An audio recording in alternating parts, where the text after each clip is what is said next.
നമസ്കാരം, എൻ്റെ പേര് എം അജയലാൽ. പട്ടം SVT സൂപ്പർ സ്പെഷ്യാലിറ്റി ഹോസ്പിറ്റലിലെ ഫിസിയോതെറാപ്പി വിഭാഗം മേധാവിയായി ജോലി നോക്കുന്നു. ഞാൻ ഇന്ന് പറയാൻ ഉദ്ദേശിക്കുന്നത് വളരെ കോമൺ ആയിട്ട് നമ്മൾ നൈറ്റിൽ പലരും ഉണരുന്നത് ചിലപ്പോൾ കാലിൻ്റെ ഒരു കഴച്ചിൽ ഇല്ലെങ്കിൽ ഒരു കോച്ചിപ്പിടുത്തം അങ്ങനെയുള്ള സാഹചര്യത്തിലാണ് ഉണർന്നു വരുന്നത്. ചിലപ്പോൾ പ്രഗ്നൻറ്റ് ലേഡീസിലാണെങ്കിൽ അത് കൂടുതൽ പ്രഗ്നൻറ്റ് ലേഡീസ് അങ്ങനെയുള്ള ആൾക്കാർ വെയിറ്റ് പെട്ടെന്ന് കൂടുക, അതോടൊപ്പം തന്നെ പ്രൊലോങ്ഡ് സ്റ്റാൻഡിങ്, നമുക്ക് ഇപ്പോൾ നോക്കിക്കഴിഞ്ഞാൽ ഹൗസ് വൈഫ്സ് കൂടുതൽ നേരം കിച്ചണിൽ നിന്ന് ജോലി ചെയ്യുന്നവർ, പോലീസ്മാൻ, ട്രാഫിക് വാർഡൻസ്, അതോടൊപ്പം തന്നെ ടീച്ചേഴ്സ്, അങ്ങനെ പ്രൊലോങ്ഡ് സ്റ്റാൻഡിങ് ആണ് നമ്മൾ അതിനകത്ത് മെയിനായിട്ട് വരുന്നത്. ഇതിനകത്ത് പ്രധാനമായും നമ്മുടെ ഈ കാലിലേക്കുള്ള രക്തഓട്ടത്തിൻ്റെ കുറവാണ് നമ്മുടെ ഈ ബുദ്ധിമുട്ടുകൾ ഉണ്ടാകുന്നതെന്നുള്ളത് പലർക്കും അറിയില്ല.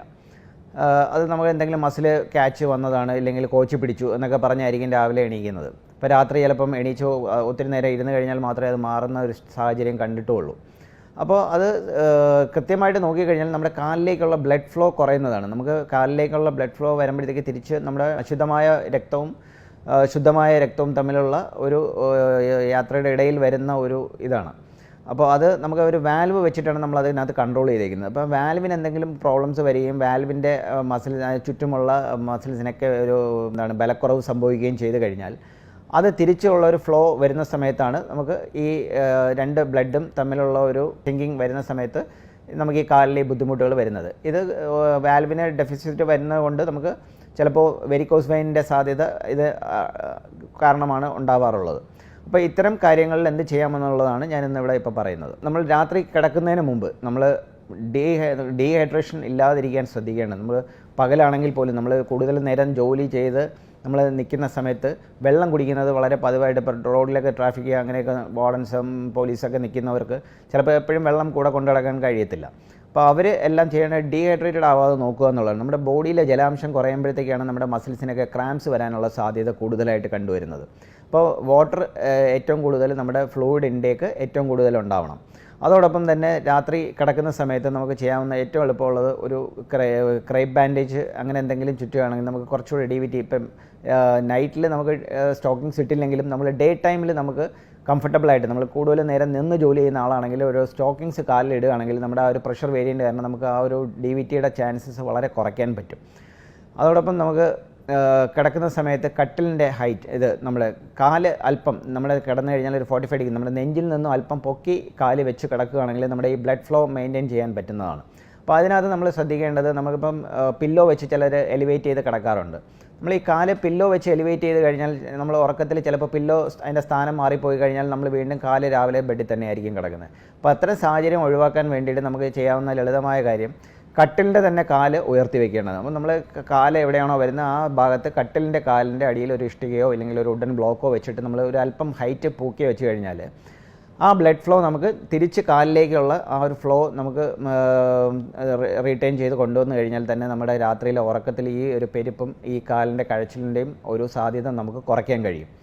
ഇനി നമുക്ക് ചെയ്യാവുന്ന വേറൊരു എക്സസൈസ് എന്ന് പറയുന്നത്, നമുക്ക് എക്സസൈസിന് ഉപരി നമുക്ക് ഇപ്പം പെട്ടെന്ന് നമുക്ക് ആ ഒരു ബ്ലഡ് ഫ്ലോ, നമുക്ക് ക്ലോട്ടിങ്ങും കാര്യങ്ങളൊക്കെ അവോയ്ഡ് ചെയ്യാനായിട്ട് നമുക്ക് അതിൻ്റെ സ്റ്റഡീസ് നടക്കുന്നേ ഉള്ളൂ. ഇപ്പോൾ ഉള്ളൊരു ടെക്നിക്കാണ്, നമുക്ക് അല്പം ഹോട്ട് ബാഗോ അങ്ങനെ എന്തെങ്കിലും നമ്മുടെ അടി വയറ്റിന് തൊട്ട് താഴെ, നമ്മുടെ ഗ്രോയിൻ്റെ ആ ഒരു ഭാഗത്തായിട്ട്, നമ്മുടെ ഈ തൊട്ട് മേളിലായിട്ട് നമ്മുടെ കാലിൻ്റെ ആ ഒരു ഇടുക്കും നമ്മുടെ ഈ വയറിൻ്റെ ഒരു അടിവയറ്റിൽ ഒരു ഹോട്ട് ബാഗ് വെച്ച് കുറച്ച് നേരം നമ്മൾ ചൂട് കൊടുക്കുകയാണെങ്കിൽ അവിടെയും തൈസിൽ നമുക്ക് ഫ്രണ്ട് നമ്മുടെ കാലിൻ്റെ തൊടയുടെ മേൽഭാഗത്തായിട്ട് നമ്മൾ അവിടെയും കുറച്ച് ചൂട്, നമ്മൾ ഈ ഹോട്ട് ബാഗ് വെച്ചിട്ട് നമ്മൾ കുറച്ച് ചൂട് കൊടുത്തു കഴിഞ്ഞാൽ ഈ രക്തം നമുക്ക് കുറച്ചുകൂടെ ഫാസ്റ്റായിട്ട്, അതിനെ ഒന്ന് ഹീറ്റായി കഴിയുമ്പോഴത്തേക്ക് രക്തം കുറച്ചുകൂടെ ലൂസായി നമുക്ക് കുറച്ചുകൂടെ ഫാസ്റ്റായിട്ടുള്ള മൂവ്മെൻറ്റ് അതിനകത്ത് ഫ്ലോ വന്നു കഴിഞ്ഞാൽ നമുക്ക് കുറച്ചുകൂടെ ആ റെസ്ട്രിക്ഷൻ, നമ്മുടെ നേരത്തെ പറഞ്ഞ പോലെയുള്ള ബുദ്ധിമുട്ടുകൾ കുറയ്ക്കാൻ കുറച്ചുകൂടെ സഹായകമാണ്.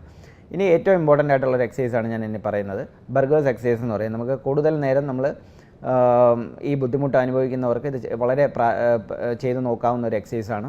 വളരെ സിമ്പിളാണ്. നമ്മൾ കട്ടിലിൽ കിടക്കുന്ന സമയത്ത് ആദ്യം ഒരു 3 മിനിറ്റ് അല്ലെങ്കിൽ 4 മിനിറ്റോ കട്ടിലിൽ പില്ലോ വെച്ച് കാല് ഉയർത്തി വെച്ചിട്ട് കിടക്കുക. ബാക്കി നമ്മൾ പില്ലോ വെക്കണമെന്നില്ല, തല നേരെ തന്നെ ബെഡിൽ ഫ്ലാറ്റായിട്ട് കിടന്നതിന് ശേഷം കാല് മാത്രം ഉയർത്തി വെക്കുക. ഈ കാല് ഉയർത്തി വെച്ച് കഴിഞ്ഞാൽ നമ്മൾ ആദ്യത്തെ 4 മിനിറ്റിൽ നോക്കിക്കഴിഞ്ഞാൽ കാല് കംപ്ലീറ്റ് ഡ്രെയിൻ ചെയ്താൽ ബ്ലഡ് പോയി നമുക്ക് നല്ല ഒരു വെളുത്ത ഒരു കാലൊക്കെ ആണെങ്കിൽ നമുക്ക് കാണാൻ പറ്റും. നമുക്ക് കൃത്യമായിട്ട് ആ ഒരു സ്കിൻ ചേഞ്ചസ് നമുക്ക് അറിയാൻ പറ്റും. നല്ല വിളറിയ ഒരു കളറിലേക്ക് കാല് വരും, ബ്ലഡ് ഫുള്ളായിട്ട് താഴേക്ക് വന്നു കഴിയുമ്പോഴത്തേക്കും. അത് കഴിഞ്ഞിട്ട് നമ്മൾ അടുത്ത ഒരു 2-3 മിനിറ്റ് നമ്മൾ ബെഡിൽ എണീച്ചിരുന്നിട്ട് കാല് താഴെ തൂക്കിയിട്ടിട്ട് കാലിൻ്റെ പാദം നമുക്ക് താഴോട്ടും മേളിലോട്ടും ഇതേപോലെ ചലിപ്പിക്കുക, നല്ലോണം താഴോട്ടും മേളിലോട്ടും ചലിപ്പിക്കുക. സർക്കിൾ കാലിൻ്റെ കുഴ നല്ലോണം ഇതേപോലെ ചുറ്റി എടുക്കുക. അപ്പോൾ ഇങ്ങനെ കുറച്ച് ചെയ്ത് കഴിഞ്ഞിട്ട് ഒരു 3 മിനിറ്റ് കഴിഞ്ഞിട്ട് വീണ്ടും തിരിച്ച് കട്ടിലേക്ക് കയറി കഴിഞ്ഞാൽ കാല് ബെഡിൽ പില്ലോ നേരത്തെ വെച്ചിരുന്ന പില്ലോസ് മാറ്റിയിട്ട് കാല് നേരെ വെച്ചിട്ട് വീണ്ടും നേരത്തെ ചെയ്ത പോലെ തന്നെ കാലിൻ്റെ കുഴ അനക്കി കൊടുക്കുകയാണെങ്കിൽ തിരിച്ച് ആ സർക്കുലേഷൻ കുറച്ചുകൂടെ ഫാസ്റ്റ് ആവുകയും നമുക്ക് ഈ ഒരു ബുദ്ധിമുട്ട് വളരെ ഇതിൽ നിന്ന് മാറ്റിയെടുക്കാവുന്നതാണ്. അപ്പോൾ ഇതാണ് പ്രധാനമായും കാൽ കഴച്ചിലിനകത്ത് നമുക്ക് സംഭവിക്കുന്നത്. പക്ഷേ നമ്മൾ പലരും ഇത് ശ്രദ്ധിക്കാത്തത് കൊണ്ടാണ് നമുക്ക് ഇത് എന്തുകൊണ്ട് വരുന്നു എന്ന് ആരും മനസ്സിലാകാതെ. അപ്പോൾ പ്രോപ്പറായിട്ട് ഡയറ്റ്, നമുക്ക് മാഗ്നീഷ്യം അങ്ങനെയുള്ള കാര്യങ്ങൾ കുറച്ച് കൂടുതൽ കിട്ടുന്ന കണ്ടൻറ്റായ നമുക്ക് ലീഫി വെജിറ്റബിൾസ്, നമ്മുടെ നാടൻ മത്തിച്ചാള, ടൂണ ഫിഷ്, നമ്മുടെ ചൂര, അങ്ങനെയുള്ള ഇത് നട്ട്സ് നോർമലി കിട്ടുന്ന, അപ്പോൾ ഏത് നട്ട്സ് ആയാലും അതിനകത്തൊക്കെ നമുക്ക് കുറച്ച് മാഗ്നീഷ്യം കിട്ടുന്നുണ്ട്. അപ്പോൾ ഇത്തരം ഫുഡുകളും കൂടെ നമ്മൾ എടുക്കുകയും ആവശ്യത്തിന് അഡിക്വേറ്റായിട്ട് വെള്ളം കുടിക്കുകയും ചെയ്ത് കഴിഞ്ഞാൽ നമുക്ക് ഈ കാൽ കടച്ചിൽ ഒരു പരിധി വരെ നമുക്ക് വളരെ കൺട്രോൾ ചെയ്ത് കൊണ്ടുപോകാൻ കഴിയുന്നതാണ്. നന്ദി, നമസ്കാരം.